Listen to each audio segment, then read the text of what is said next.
Hey guys, welcome back to the next video. If you're new to the channel, welcome. This is Richard from WELSHYTECH, and today we have another case from GAMDIAS. This is the Atlas P6 CG PC case. Should you buy it? Let's find out, shall we? Okay, so when it comes to like the rough specs, the motherboard support is ATX, micro ATX, as well as mini ATX. It does support rear connector motherboards. Now, as for like radiator and fan support, it does support 360, 280, or 120, which is the top is 360, 240, or the rear is a 120. The fan support is 3 120s at the top, or 2 140s. The rear is 120. The bottom end does support 3 120s as well. Now, it does come with pre-installed fans. These are 120 ARGB fans. Obviously, we got 3 that are reversed, and we have 1 at the rear. Now, for the I/O, it does support Type-C, USB 3.0 times 2. It does have HDMI, audio, LED control, and showcase lighting switch. Now, as for the CPU cooler max height, it's 165mm. VGA length limitation is 425, and then when it comes to the actual power supply, it does have a full compatibility of 200mm. Now, so as you'll probably notice, it does have a spotlight inside the case. It has RGB around the case as well. So yeah, now let's get into some of those gloss benchmarks.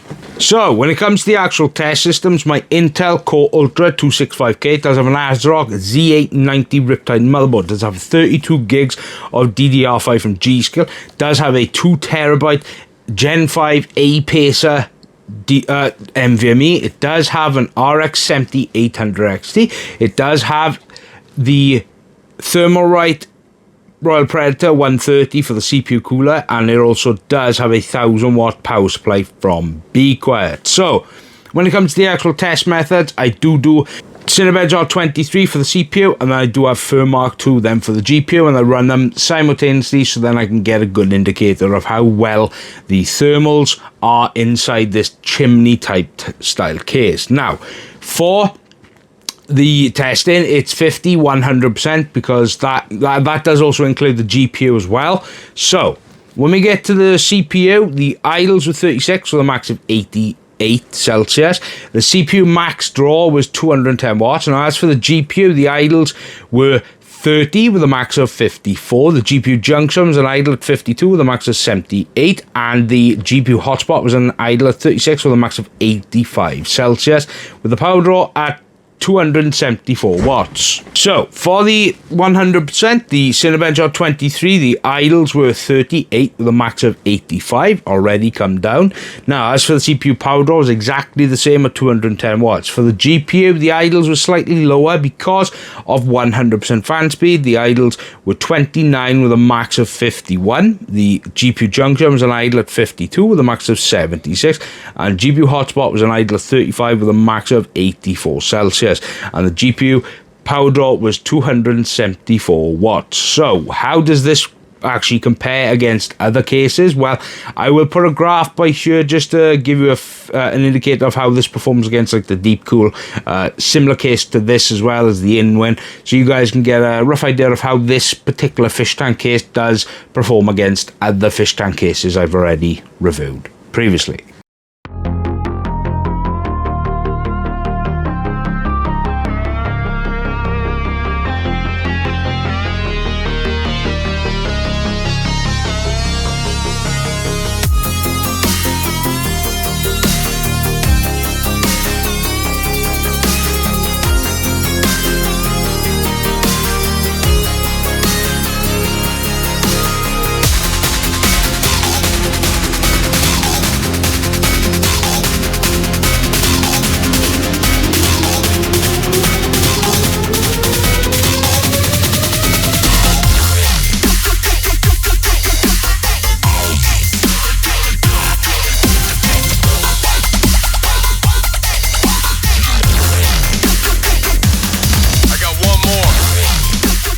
Okay, so what we're actually going to do now is get into what I actually like about this case. Now, I like the overall design. Obviously the panoramic glass, that I really like in cases. The included ARGB fans, they do help with some air with the GPU. I do like the fact that they're down here. I do like the ARGB glow around the sides as well. I think that's really cool. This like inclusion of a spotlight as well, so you can put a figurine here. That is also cool as well. I do like that. The overall cutout here for like the cables and so forth, it does make it look really nice as well. Obviously it supports a lot of fans, it supports radiators, 165mm CPUs, 425mm GPUs, so pretty much a bigger, something you can fit it right up to here, so it's probably like a 5090. I do like that it does have the support for the rear connector motherboards. That's probably one of the standard things these days. And I do like the fact that it's got ventilation absolutely everywhere. It does have dust filtration, of course, at the bottom here, the top, the side, but here at the back for the power supply. Then, of course, then it's all just cut out then for ventilation as well. So, let's get into the back of the case now and see how good the cable management is. Pull this out like that. Now, as you can see, no, I didn't do any cable management. I'm not known for cable management, but this is pretty much a lot. There's loads of room. Now, yes, you can have hard drives and SSDs, but here it does have an included ARGB hub. That's what controls the RGB illumination around the sides, as well as the fans inside. The overall obviously the power supply can fit here. There's a lot of room here for cable management. It does have cable tie point down as well. Now this part by here, this will be for the glass for the like little stand here for that spotlight, so you can put it like a figurine or something like that. Now it's got loads of also ventilation here. It's got a lot of space for something that's not exactly the biggest case I've ever seen, and I quite like it. It's compact, and I do like the RGB. I think the RGB on this case looks fantastic, so yeah. Okay, so how much is this case? Well, from what I could find online, it's about $140 mark for the US, and it's around £135.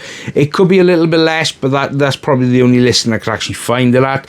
What I think is that for the RGB illumination, because you get it here you get the included 4 fans, you've got tons of ventilation, you can fit standardized, obviously, ATX motherboards, you can fit big GPUs here, 165 coolers, there's loads of room up here for radiator support.